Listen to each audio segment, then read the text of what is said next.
And the next thing we know, the eunuch doesn't see him anymore, but he goes on his way rejoicing. And Philip then suddenly appears in a different town, and then he's preaching the gospel all the way to Caesarea. End episode. Another bit of blue, and just like we had before, and he preached the gospel to all the cities and came to Caesarea. Well, we just had the last one, preaching the gospel in the many villages of the Samaritans. This is just punctuated, pump, pump, pump, pump, pump, pump, and I call that narrational glue. I'm not a nice person. I'm a very mean person, but I like to do history. And if you have a better presentation, and if anyone you ever read has a better one, tell them to come on in and we'll have a chat about that, and we'll be happy to discuss it. We'll never get these discussions. Okay, back to Paul, chapter 9. Paul still breathing threats and murders against the Lord's disciples. He's not a nice chap, is he? Full of murderousness. Even Acts agrees with that. And he is responsible for the death of people, even he admits in his correspondence. I think he was involved in the death of John the Baptist in some way, because of the people that I think he was involved with, Herod the Tetrarch. And we'll see why I think that as we proceed here. And that's why he had to escape from Damascus. Why was he escaping out of Damascus in a basket? Not because the Jews wanted to kill him, though I admit there were probably extremist Jews who did want to kill him, but I don't think they were in Damascus.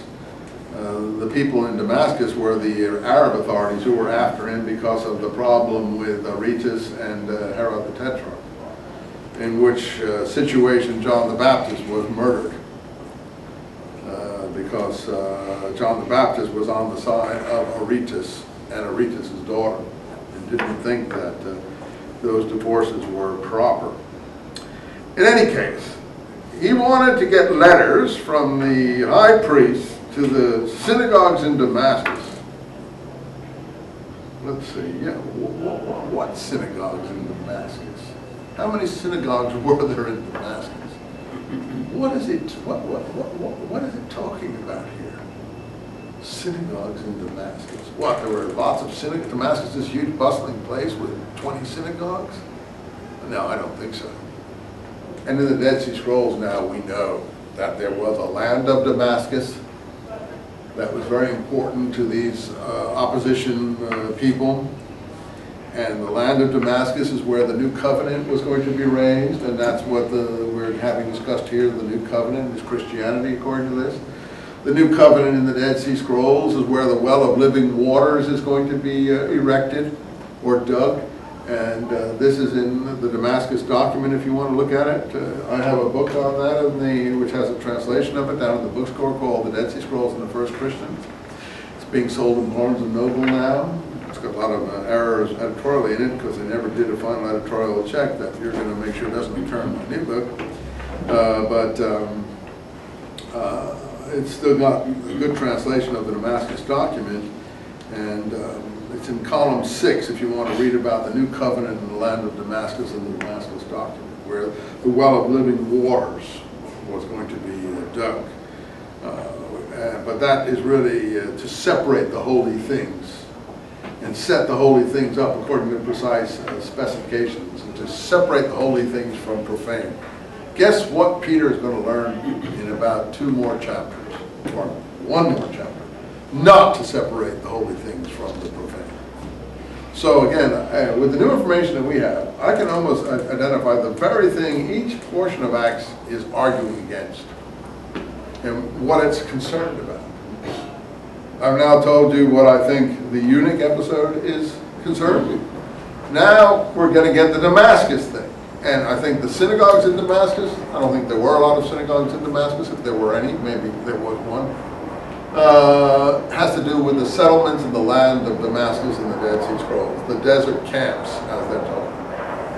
There were camps supposedly all in the Damascus land, and I think the land of Damascus goes all the way up to Edessa and northern Iraq. And what they're talking about is all the Arab areas where they had spread out these baptizing communities of the kind of the Dead Sea Scrolls.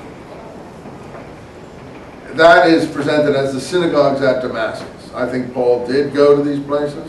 Paul in these letters, as you know, in Galatians says when he got his vision, and it's not going to be the same as here, so let's just quick look at what he says in Galatians so we can compare what he's going to say here with what Acts has to say. And I said where there's a conflict between Acts and Paul's own testimony, normally we would prefer Paul's own testimony. And he's talking about the fact that he doesn't lie. What he writes here, he says he doesn't lie in Galatians. God chose to reveal his Son in me, line 16 of chapter 1, that I might preach the gospel about him to the peoples, to the nations. And this was a new revelation. This is not from Jesus Christ's earthly existence. This is from his supernatural existence that only Paul is in contact with, because only Paul knows about it. The people who knew Jesus in the flesh obviously didn't know anything about this. And as Paul claims, this whole thing for his own inspiration and visionary activity. I'm not interested too much in people who have visions. They worry me considerably. I think they're charming people, but I would be very concerned about them. And I think that the people in Jerusalem were quite concerned about people of this kind. And in fact, in the Dead Sea Scrolls and the Damascus document, they make fun of someone who has lying visions. They call people like him daubers on the wall. They take, it's in column 7 or 8 of the Damascus document. They take an image out of Ezekiel. They love the images about lying prophets who cry peace when there is no peace, who preach illusion. And so on. I could read you, let me see if I can find that. This is such colorful stuff that if I have it with me, and I'm not sure I do. Oh yes, here it is.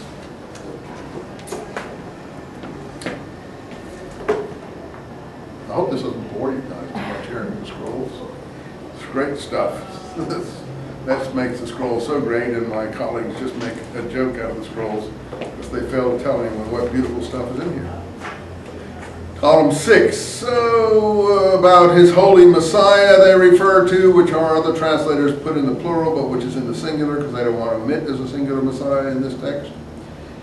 But God remembered the covenant of the forefathers and raised up from Aaron men of discernment and from Israel men of wisdom, and they dug the well which the princes dug, the nobles of the people dug, from Numbers 21:18. The well is the Torah, the law of Moses. The diggers are the penitents from Israel, who went out from the land of Judah to dwell in the land of Damascus, the people who were looking for remission of sins. And John taught remission of sins in the wilderness. The penitents who had had their sins